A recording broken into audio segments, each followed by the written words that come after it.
ഒന്ന് നിഷ്പക്ഷമായി നിങ്ങൾ ചിന്തിക്ക്. ആരെങ്കിലും കൂലി കിട്ടുമെന്ന് വിശ്വസിച്ച് താടി വളർത്തിയാൽ അത് തെറ്റാണ്, ബിദ്അത്താണ് എന്ന നിലക്കല്ലേ മൗലവി എഴുതിവിട്ടത്. അതുകൊണ്ടും തീർന്നില്ല. ഞാനും നിങ്ങളുമൊക്കെ റബ്ബിനോട് 5 നേരവും ചോദിക്കുന്നുണ്ട്, വമിൻ ഫിത്നത്തിൽ മസീഹി ദജ്ജാൽ. ആ ദജ്ജാലിന്റെ വരവിനെ അതിന് വ്യാഖ്യാനങ്ങൾ നൽകിക്കൊണ്ട് മൗലവി നിഷേധിച്ചിരിക്കുകയാണ്. യുദ്ധം ചെയ്യാൻ ബദറിൽ മലക്കുകൾ ഇറങ്ങിയതിനെ നിഷേധിക്കുകയാണ്. അതുപോലെ തന്നെ ചന്ദ്രൻ പിളർന്ന സംഭവം ഖുർആൻ പോലും പറഞ്ഞ ഇഖ്തറബത്തിസ് സാഅതു വൻഷഖൽ ഖമർ എന്ന് പറഞ്ഞ റസൂൽ സല്ലല്ലാഹു അലൈഹി വസല്ലമിന്റെ കാലത്ത് ചന്ദ്രൻ രണ്ടായി പിളർന്ന സഹീഹുൽ ബുഖാരിയിലെ ഹദീസ് പോലും തള്ളുകയാണ്. അജ്വാ കാരക്ക കഴിച്ചാലുള്ള നേട്ടത്തെപ്പറ്റി നബി സല്ലല്ലാഹു അലൈഹി വസല്ലം പറഞ്ഞ ഹദീസുകളെ പുച്ഛിക്കുന്നു, നിഷേധിക്കുന്നു, പരിഹസിക്കുന്നു.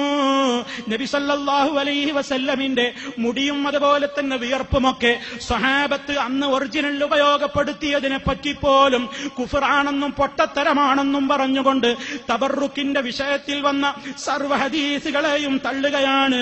ഈച്ച വീണാൽ ആ പാനീയത്തിലെ വെള്ളം നിങ്ങൾ ചിന്തിക്കളയാതെ അതിന് നിങ്ങൾ 2 പ്രാവശ്യം മുതലേക്ക് പൂർണ്ണമായി മുക്കിയാൽ ഒന്നിലുള്ള ആ മരുന്നിനുള്ള പരിഹാരം മറ്റേ ചിറകിലുണ്ടെന്ന് ധ്വനിപ്പിക്കുന്ന നിലക്ക് നബി സല്ലല്ലാഹു അലൈഹി വസല്ലം പഠിപ്പിച്ച ആ ഹദീസിനെ നിഷേധിക്കുന്നില്ലേ? സംസം ജലത്തിന്റെ പുണ്യത്തെപ്പറ്റി പറയുന്ന ഹദീസുകളെ നിഷേധിക്കുന്നില്ലേ? ഹജറുൽ അസ്വദിനെ സംബന്ധിച്ചു വന്നിട്ടുള്ള ഹദീസുകളെ നിഷേധിക്കുന്നില്ലേ?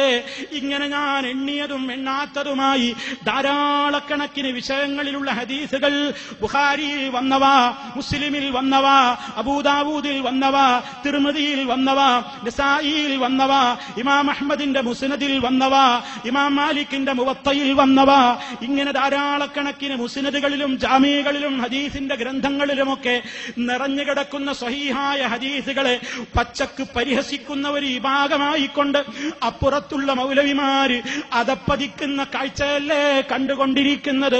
ഓ പ്രിയപ്പെട്ട സുഹൃത്തുക്കളെ, സഹോദരീ സഹോദരന്മാരെ, നിങ്ങളോടും വിഷമം കൊണ്ടല്ല പറയുന്നത്, വൈരാഗ്യം കൊണ്ടല്ല പറയുന്നത്.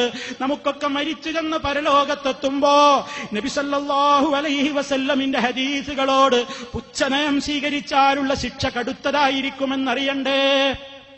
എപ്പോഴെവിടേക്കാ നമ്മൾ കാത്തുവെക്കുന്നത്?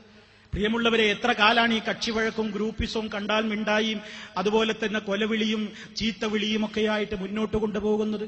എന്താ പ്രമാണങ്ങളിലേക്ക് മടങ്ങിപ്പോന്നാൽ നമുക്കൊരു തടസ്സം? എന്താ നമുക്കൊരു പ്രമാണങ്ങളിലേക്ക് ആ വിഷയങ്ങളെ കൃത്യമായി പഠിച്ചു മനസ്സിലാക്കി ഉള്ളതുള്ളതുപോലെ അംഗീകരിച്ചൂടെ? എന്തിനാ നമ്മൾ കളവ് പറയുന്നത്? നന്ദി സംവാദത്തിൽ വെച്ചതാ സംഗീതം നിഷിദ്ധമാണെന്ന് ഇപ്പുറത്തുള്ള മൗലവിമാര്, നമ്മുടെ ബഹുമാന്യനായ അബ്ദുൽ മലിക് സലഫി അതുപോലെയുള്ള ആളുകള് എല്ലാ സ്ഥലങ്ങളിലും സമൂഹത്തോട് പറയുന്നൊരാശയമാണ്. പക്ഷേ നന്ദി സംവാദത്തിലെത്തിയപ്പോൾ കൃത്യമായി അപ്പുറത്തുള്ള ആളുകൾക്ക് സംഗീതം ഹലാലാണെന്ന അവരെഴുതിയ പുസ്തകം തന്നെ നമ്മൾ എടുത്തു വായിച്ചു. സംഗീതം വിശ്വാസിക്ക് അനുവദനീയമാണ് എന്നതിന് സൂറത്തു ശുഅറാഇന്റെ അവസാനത്തെ ആയത്തിൽ തെളിവുണ്ട് എന്നാ പറഞ്ഞത്. സംഗീതം വിശ്വാസിക്ക് അനുവദനീയാണ് എന്ന് സൂറത്തു ശുഅറാഇന്റെ അവസാനത്തെ ആയത്തിൽ തെളിവുണ്ട് എന്ന് അവിടുന്ന് വായിച്ച് കേൾപ്പിച്ചു കൊടുത്തിട്ട് ചോദിച്ചു, കരിമ്പലാക്കൽ മൗലവിയോട് ചോദിച്ചു, മൗലവി കൊണ്ടുവാ ആയത്ത്, ഇതാ ഖുർആൻ, ഇതാ എടുക്കിയ ആയത്ത്, എടുക്കൂ ആയത്ത്, ഞാൻ അടുത്ത ആഴ്ച പറഞ്ഞോളാന്ന് പറഞ്ഞു. അതുകൊണ്ടും തീർന്നില്ല. അള്ളാന്റെ ഖുർആനിന്റെ പേരിൽ കള്ളം പറഞ്ഞു. വാദപ്രതിവാദത്തിന്റെ 2ാമത്തെ ദിവസമായപ്പോൾ അതേ മൗലവിയതാ സൂറത്തു ശുഅറായിലെ ആയത്താണ് ഞങ്ങൾക്ക് തെളിവെന്ന് പറയുന്നു. അതിന് ചെറിയ മുണ്ടവും കുഞ്ഞു മുഹമ്മദ് പറപ്പൂര് മദനിയും കൊടുത്തിട്ടുള്ള പരിഭാഷയുടെ അടിക്കുറിപ്പ് ഞങ്ങൾക്ക് രേഖയാണെന്ന് പറയുന്നു. അമാനി വിശദീകരിച്ചിടത്ത് നിങ്ങൾക്കൊന്ന് നോക്കിക്കൂടെ എന്ന് പറഞ്ഞ് തെറ്റിദ്ധരിപ്പിക്കുന്നു. വായിച്ചു നോക്കുമ്പോ അമാനി മൗലവിയുടെ സംഗീതം മിണ്ടിയിട്ടില്ല. ചെറിയ മുണ്ടം ഹമീദ് മദനിയും പറപ്പൂരും ഒന്നും അവിടെ സംഗീതം മിണ്ടിയിട്ടില്ല. അത് കവിതയെപ്പറ്റിയും പാട്ടിനെ സംബന്ധിച്ചുമാ പറയുന്നത്. അതല്ലല്ലോ ഇവിടത്തെ പ്രശ്നം. ഹാർമോണിയവും ഗിറ്റാറും സംഗീതോപകരണങ്ങളും ഉപയോഗിച്ചുകൊണ്ടുള്ള മ്യൂസിക് അല്ലേ നമുക്കിടയിൽ ചർച്ചയുള്ളത്. നബി സല്ലല്ലാഹു അലൈഹി വസല്ലം അതിനെയല്ലേ വിരോധിച്ചത്? ലയകൂനന്ന ഫീ ഉമ്മത്തി അഖ്വാമുൻ യസ്തഹില്ലൂനൽ ഹിറ വൽ ഹരീറ വൽ ഖംറ വൽ മആസിഫ്. എന്റെ ഉമ്മത്തിൽ നിന്ന് ചില ആളുകൾ വരിക തന്നെ ചെയ്യും. എന്തും പറഞ്ഞിട്ട് യസ്തഹില്ലൂന, അവര് ഹലാലാണെന്ന് പറയും. അതിൽ നിന്ന് തന്നെ ശരിക്കും പഠിച്ചു വെച്ചോ.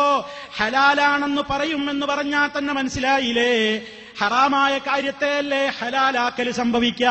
അപ്പൊ ഇനി പറയാൻ പോകുന്ന 4 ഹറാമാണ്. അതിനെ ഹലാലാക്കുന്ന ഒരു കമ്പനി വരുമെന്നാണ് മഹാനായ മുത്ത് മുസ്തഫ സല്ലല്ലാഹു അലൈഹി വസല്ലം പറയുന്നത്.